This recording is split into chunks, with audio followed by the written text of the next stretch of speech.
नहमदुहु व नुसल्ली अला रसूलिहिल करीम। अम्मा बाद फ़अऊज़ु बिल्लाहि मिनश शैतानिर रजीम। बिस्मिल्लाहिर रहमानिर रहीम। अशिद्दाउ अलल कुफ़्फ़ार रुहमाउ बैनहुम। व क़ाला नबिय्यु सल्लल्लाहु अलैहि वसल्लम लौ काना बादी नबिय्युन व काना उमर। व क़ाला नबिय्यु सल्लल्लाहु अलैहि वसल्लम अल्लाहुम्मा आइज़िल इस्लाम उमर बिन ख़त्ताब औ अमर बिन हश्शाम।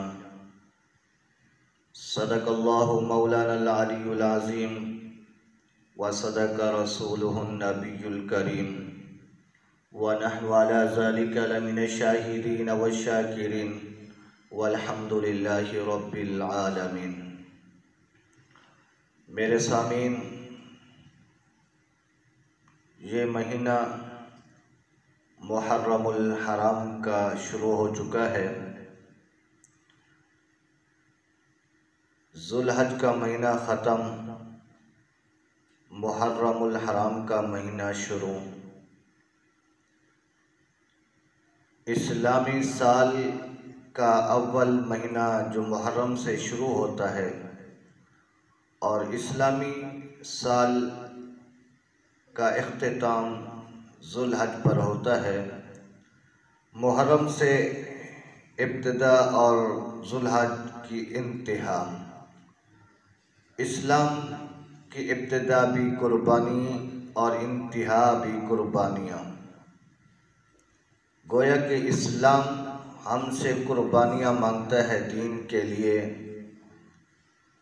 ज़ुल्हज के महीने के अंदर इब्राहीम खलीलुल्लाह ने अपने बेटे की कुर्बानी पेश की और उसी ज़ुल्हज की 18 तारीख़ को जामिउल कुरान दामाद पैगम्बर खलीफा सोम कामिलुल हया सैयदना उस्मान गनी रज़ी अल्लाह तआला अन्हु की शहादत हुई थी। और अब मुहर्रमुल हराम का महीना शुरू हो चुका है। इसी यकम मुहर्रम को जर्नैल आज़म, फ़ातिह आज़म, फ़ातिह बैतुल्ला, फ़ातिह बैतुल मुक़द्दस, मुराद पैगम्बर खलीफा दोम, ससुर पैगम्बर दामाद हज़रत अली खलीफा सैयदना उमर फ़ारूक रज़ी अल्लाह तआला अन्हु की शहादत हुई थी यकम मुहर्रमुल हराम को।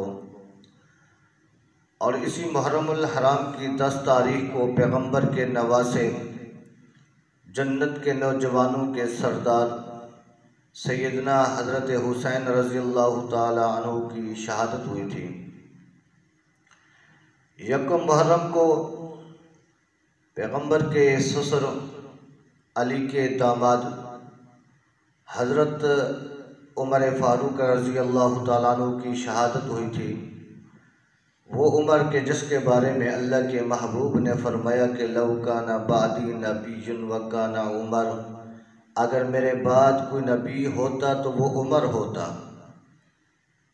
जिसके बारे में अल्लाह के महबूब ने फरमाया कि उमर, जिस रास्ते से तू गुज़रता है शैतान भी वह रास्ता छोड़कर एक तरफ चला जाता है।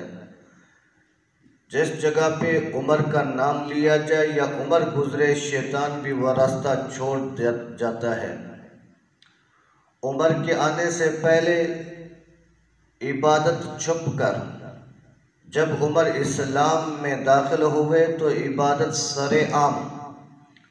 उमर के आने से पहले मुसलमान काफिरों से कांपते थे, लर्ज़ा तारी हुआ करता था। लेकिन जब उमर इस्लाम में आए तो काफिर उमर का नाम सुनकर लरज़ जाते थे। उमर के आने से बैतुल्ला का दर खुला, उमर के आने से इस्लाम को बुलंदी मिली, उमर के आने से इस्लाम को ताकत मिली। पैगम्बर की मुराद है उमर कि अल्लाह के महबूब ने उमर को मांगा। सारे सहाबा चल के आए, उमर को अल्लाह के महबूब ने मांगा और उमर के आने के वक़्त अल्लाह के महबूब ने इस्तकबाल किया। तो इसलिए हमें चाहिए कि सैयदना उमर फ़ारूक ने अपने दौरे खिलाफत में नबी के तरीके पर निज़ाम को चलाया। वो उमर के जब फ़तह ईरान हुआ तो शहज़ादी गिरफ़्तार होकर आती है, तो हज़रत उमर फ़ारूक ने उस शहज़ादी का निकाह हज़रत हुसैन रज़ियल्लाहु ताला अन्हु से करवा दिया। हज़रत अली ने फरमाया कि मैं इस शहज़ादी का निकाह मैं अपने पैगम्बर के नवासा जो शहज़ादा है, जो जन्नत के नौजवानों के सरदार हैं, मैं इस हुसैन से उसकी शादी करूँगा। और हज़रत उमर फ़ारूक ने उस शहर बानो जो शहज़ादी थी उसका निकाह हज़रत हुसैन से किया था। तो इसलिए हमें चाहिए कि यकम मुहर्रम को पैगम्बर के ससुर हज़रत अली के दामाद, क्योंकि हज़रत अली की बेटी उमर के घर में, उमर की बेटी नबी के घर में, तो इनकी आपस में मोहब्बत थी। तो हमें भी चाहिए इन सहाबाए किराम से मोहब्बत करें, इनसे प्यार करें। अल्लाह रब्बुल इज़्ज़त हम सबको सहाबाए किराम के नक्शे कदम पर चलने की तौफीक अता फरमाए और सहाबाए किराम से सच्ची मोहब्बत अता फरमाए। व आखिरु दावाना अनिल हम्दुलिल्लाहि रब्बिल आलमीन।